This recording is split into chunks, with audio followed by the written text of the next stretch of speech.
మండలి ప్రతిపక్ష నేత అప్పిరెడ్డి పేరు వింటే గుంటూరు జిల్లా వైసీపీ నేతలు అగ్గిలో మీద గుగ్గిలమవుతున్నారు. ఎన్నికలప్పుడు ఆయన చెప్పిందే వేదం అన్నట్లు వ్యవహరించిన వైసీపీ నేతలు ప్రస్తుతం ఆయనపై తీవ్ర స్థాయిలో విరుచుకుపడుతున్నారు.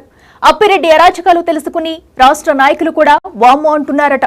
అయితే జగన్ మాత్రం ఎవరిని సంప్రదించకుండా అప్పిరెడ్డికి మండలిలో ప్రతిపక్ష నేతగా కేబినెట్ ర్యాంకు హోదా కల్పించి మిగిలిన వారి ఎమోషన్లతో ఆడుకుంటుండడం చర్చనీయాంశంగా మారింది.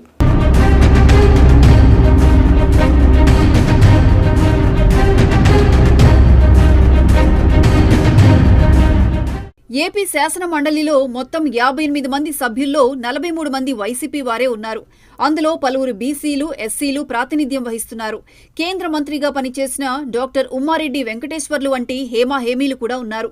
నిత్యం బీసీ, ఎస్సీల జపం చేసే మాజీ సీఎం జగన్ వారందర్నీ కదని లేళ్ల అప్పిరెడ్డిని శాసన మండలిలో ప్రతిపక్ష నేతగా నియమించారు. తనకు కూడా లేని ప్రతిపక్ష నేత హోదాను జగన్ ఆయనకు కల్పించారు.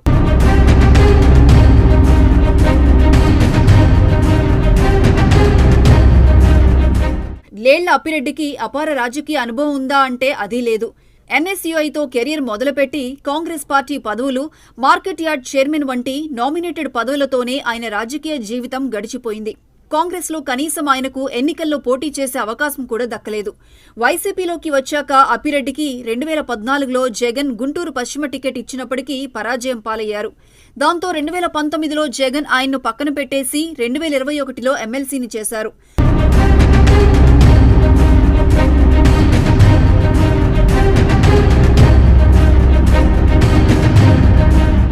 అప్పిరెడ్డి పొలిటికల్ కెరీర్లో ప్రస్తుతం ఉన్న ఎమ్మెల్సీ పదవే పెద్ద పోస్ట్. అప్పిరెడ్డికి కరడుగట్టిన రౌడీ షీటర్కు కూడా లేనంత నేర చరిత్ర ఉందంటారు. ఆ దూకుడుతో భయపడుతూ గుంటూరు జిల్లా వైసీపీలో తన హవా కొనసాగించారట. అలా నోరున్న నేత అవ్వడం, సొంత సామాజిక వర్గం కావడంతో జగన్ సన్నిహితుల్లో ఒకరయ్యారు అప్పిరెడ్డి. జగన్ దగ్గర చనువు ఉపయోగించుకొని గత ప్రభుత్వంలో స్వామి కార్యాల కంటే స్వకార్యాలు బాగానే కానించుకున్నారట ఆయన.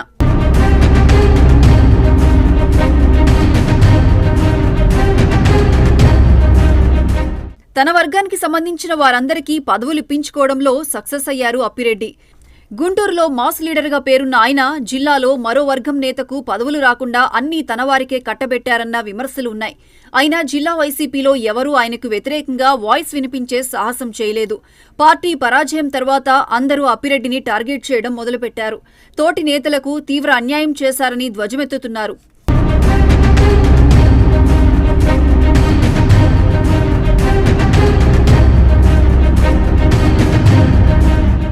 ఇప్పటికే అప్పిరెడ్డి వైసీపీ రాష్ట్ర ఉపాధ్యక్షుడిగా కొనసాగుతున్నారు. తాజాగా ఆ ఎమ్మెల్సీని శాసన మండలిలో వైసీపీ అధ్యక్షుడిగా జగన్ నియమించడంతో జిల్లా వైసీపీలో పెద్ద చర్చే నడుస్తోంది. మండలిలో ప్రతిపక్ష నేతగా అప్పిరెడ్డికి అవకాశం కల్పించి ఉమ్మారెడ్డి వెంకటేశ్వర్లు వంటి సీనియర్లను జగన్ అవమానించారని వైసీపీ శ్రేణులు ఆగ్రహం వ్యక్తం చేస్తున్నారు. పార్టీలో ఎవరికీ ఏ రకంగా ఉపయోగపడని అప్పిరెడ్డికి జగన్ అంత ప్రాధాన్యత ఇవ్వడం ఏంటని ప్రశ్నిస్తున్నారు. తన వర్గానికి తప్ప మరో నేతకి ఎలాంటి అవకాశాలు రాకూడదన్నట్లు వ్యవహరించే అప్పిరెడ్డికి కేబినెట్ హోదా పదవి కట్టబెట్టడాన్ని ముక్త కంఠంతో వ్యతిరేకిస్తున్నారు.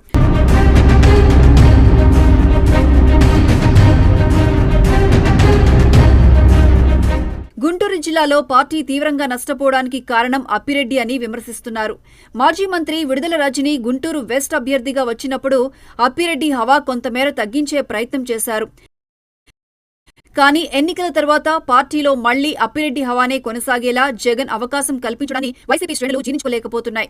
అసలే పతనావస్థలో పార్టీకి జగన్ నిర్ణయం మరింత నెగిటివ్గా మారుతుందంటున్నారు. జిల్లాలో పార్టీకి ప్రస్తుతం గడ్డుకాలం నడుస్తోంది. చాలా మంది నేతలు పార్టీలు మారడానికి సిద్ధంగా ఉన్నారు. ఇలాంటి తరుణంలో పార్టీని పటిష్టం చేయాల్సిన జగన్ తీసుకుంటున్న నిర్ణయాలు పార్టీలోని ముఖ్య నేతలకు మరింత అసహనాన్ని గురిచేస్తున్నాయట. ఇప్పటికే మాజీ ఎమ్మెల్యేలు మద్దాలగిరి, కిలారి రోసయ్య లాంటి వారు వైసీపీకి గుడ్ బై చెప్పేశారు.